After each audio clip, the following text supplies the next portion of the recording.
So we looked at the, sort of the business ones, and this is a proper home computer. Yeah, this one is normally in our front foyer area, so it's just been sort of moved out here. But yeah, this is the VIC-20. It's a machine that I had as a kid. My dear old mum bought me because she could see that I was really into computing and was going to do something with it as a career. So yeah, she bought me a VIC-20. I did have, in fact, 3 VIC-20s, not at the same time, one after another, because the first 2 had to go back.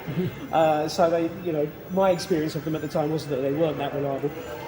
But yeah, it's one of those machines that, for me, it was something that led into my passion for computing. I'd had other computers before, but this was the first one that had that proper keyboard and, and everything else.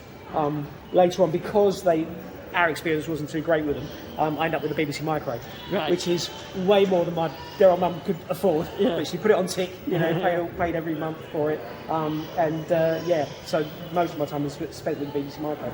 But great machine, with good games on it, and it was a lot of fun. I remember it very fondly. But at the end of the day, you realise that it actually really didn't matter what you had. They were all basically the same in what they were doing. And that was, teaching a whole generation to program, to understand digital and computing and all that sort of stuff. And they did that job admirably. Now, this is a device that I'm very familiar with. I've got one of these at home. Right. Not currently working, but this is the QL. So really, I love the aesthetics of this one. I've got a soft spot for this. Yeah. As a Spectrum user, I was like, it's the latest thing from Sinclair, but of course it was a bit of a failure, really. It was really, yeah. I mean, it wasn't looking to become really the successor to the Spectrum as such. This was purely aimed at the business market, and it was trying to take on machines like the IBM PC and things like that, and it was in Sinclair's mind purely business. But it was a little bit too little, too late. It was delayed in its launch. It had bugged operating system, but like you say, it's very nicely designed. It's currently running one of the demo ROMs that was supplied, for display in shops and things. So fantastic. And so here really is one of the sort of key areas, isn't it? This is where you can sit down and play. It's a key area if you're sort of 40, 50 something, whatever, then these are your machines. Yeah, absolutely. So there's a whole row of them. So this is my first computer there, the ZX81. Yeah, same. So that was the first one. Me and my dad built one of those from a kit. Unbelievably, it works. But I didn't have much experience at that time. Again, it's one of the most basic machines we have here, but also in my mind, one of the most important in terms of the British home computer story. It brought computing to the masses. This thing over here was a few £100 to buy. The Atom was a couple of £100 to buy. This was £99. Yeah. And people don't really understand the impact of it because, it's like the Beatles. There can never be another rock and roll revolution. It's happened now. We've done that. And then there can never be another home computer revolution. We've done it. Yeah. But actually, if you were there at the time, this was so pivotal. You could have a machine that you personally, and you were probably 11, 12 or something like that when you got one of these, you could have something in your life that you could control.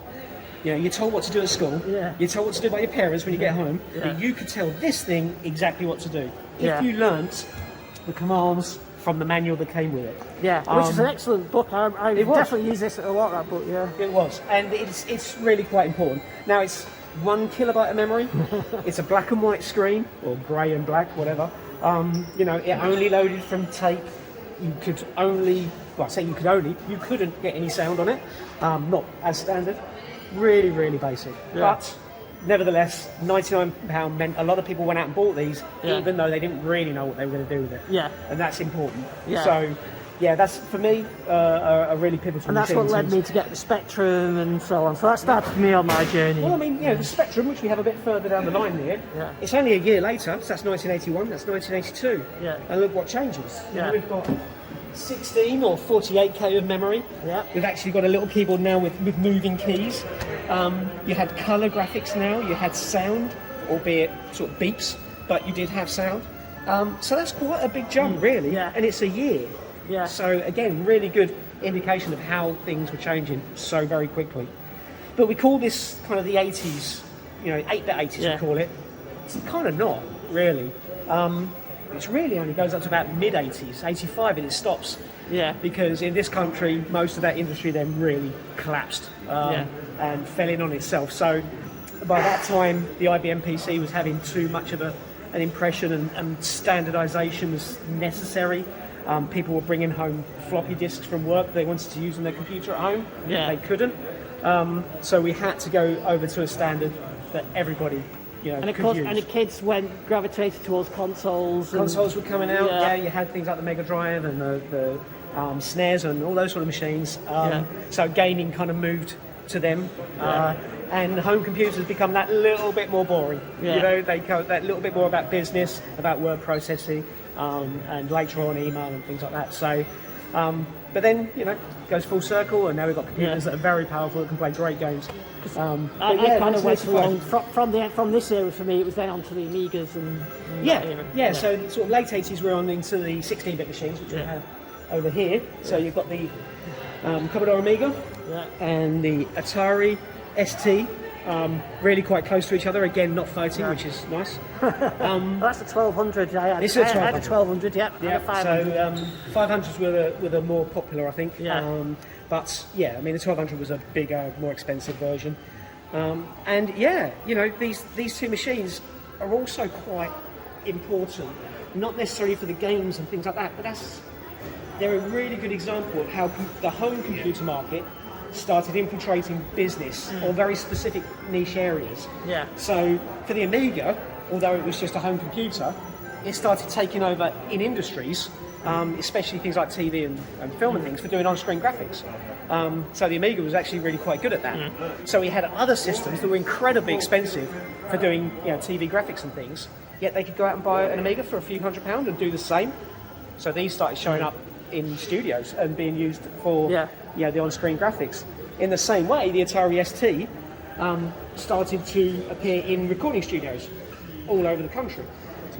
So previously you had physical sequencers, boxes that you could connect your synthesizer, your drum machines and everything to, and you could sequence music. But the Atari, because it had MIDI built in, and because it had some great software like Cubase and Pro24 and things like that, started appearing in those studios because it was relatively cheap, it was a whole lot more flexible, and displaced those sort of hardware sequencers that went before. So these are quite interesting because it's kind of what was intentionally home stuff starting to get into industry and really changing those industries. Yeah. But so like Cubase, you still use. I use it now at home, and it started as Pro 16, I think, on the Atari. So, The early incarnations of the software, albeit a little bit clunky, were really quite functional. They did the job. I mean, I did the same. I was using that kind of software. Really interesting because these things were, although cheap, turned out to be incredibly powerful and displaced. And actually, it was started industries, but started businesses. So there were there were small recording studios that couldn't afford the equipment before, but could afford an Atari and a couple of synthesizers, and bands were formed out of it, studios were built out of it, and production companies were formed.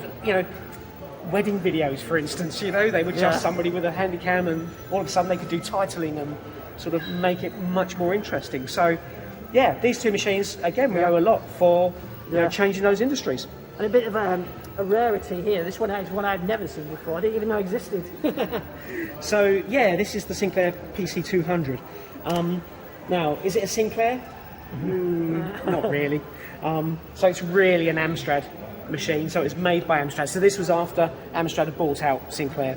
But he knew that there was some goodwill and some brand recognition to be had from the Sinclair brand. So if you take things like the early PC1512, and kind of change it a bit and put it in a slightly different case, that's kind of close to what this is.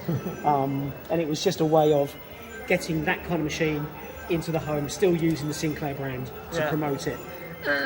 It didn't really work. There weren't that many sold, which is why you haven't seen many or any. But nevertheless, it was one that was out there. Quite similar when you start to compare the innards, quite similar to the Amstrad machines of its time. So we've got it playing an adventure game there. And but quite not dissimilar. Similar to the other machines of that time. So There you go.